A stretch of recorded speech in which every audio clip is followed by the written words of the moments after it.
Hello বন্ধুরা, আমরা লক্ষ্মী পুজোর পরের দিনে গেছিলাম লক্ষ্মী ঠাকুর দেখতে একটু বাগনানের দিকে ঘুরতে।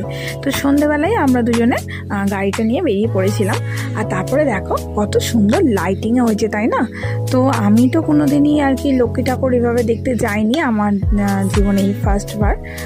তো দেখলাম প্রত্যেকটা সুন্দর, মানে প্রত্যেকটা লক্ষ্মী ঠাকুরই কিন্তু ওখানে পুরো থিমের মধ্যে তৈরি হয়েছে। আর মানে প্রত্যেকটা প্যান্ডেলই এর নানা রকম সুন্দর সুন্দর থিম, আর ঠাকুরগুলো কি সুন্দর লাগছে। তো আমি তো এই প্রথমবার দেখতে গেছিলাম, তাই জন্য আমার খুব ভালো লেগেছে। তো তোমরা সকলে বন্ধুরা, তোমরাও কি কখনো গেছো? বা যদি না গিয়ে থাকো কিন্তু তোমরা এবার থেকে কিন্তু অবশ্যই যাবে, কারণ এখানে লাইটিংগুলো মানে খুব সুন্দর সুন্দর হয়, আর প্রত্যেকটা প্যান্ডেলও কিন্তু দারুণ লাগে। তো আমাদের কিন্তু সেদিন মানে একটা সন্দেহ হয়ে গেছিলো। তো সেদিনে মানে লক্ষ্মী পুজোর পরের দিন, কারণ লক্ষ্মী পুজোর দিনে তো বাড়িতে লক্ষ্মী ঠাকুরের পুজো হয়, বাড়িতে আমরা পুজো করি। তো সেই কারণে লক্ষ্মী পুজোর দিন আমরা বেরোইনি।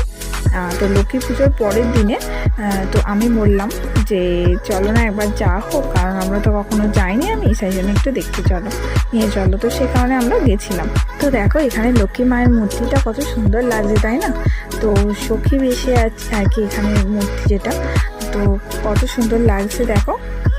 পরপর কিন্তু সেদিন আমরা অনেকগুলো লক্ষ্মী ঠাকুরই দেখে নিয়েছিলাম। তো এই যে একটা দেখে নিয়ে গিয়ে আবার কিছুটা মানে গাড়ি চালানোর পরে তো দেখি আবার একটা ভালো লক্ষ্মী পুজো হচ্ছে। তো এই যে আমরা কিছুক্ষণ এখন রাস্তা দিয়ে যাচ্ছিলাম, তো রাস্তাটা পুরো অন্ধকার আর লাইটিংগুলো খুব সুন্দর লাগছে। তো এই যে এখন আমরা এসে গেছি।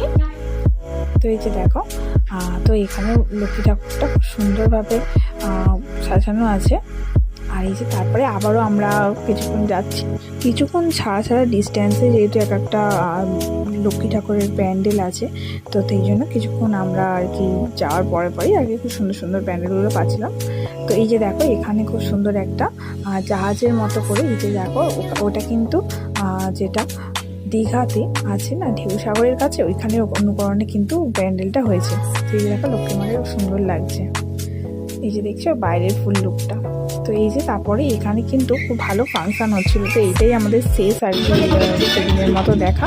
তো এইখানে ফাংশানটা দেখে আমরা তাড়াতাড়ি বেরিয়ে এলাম।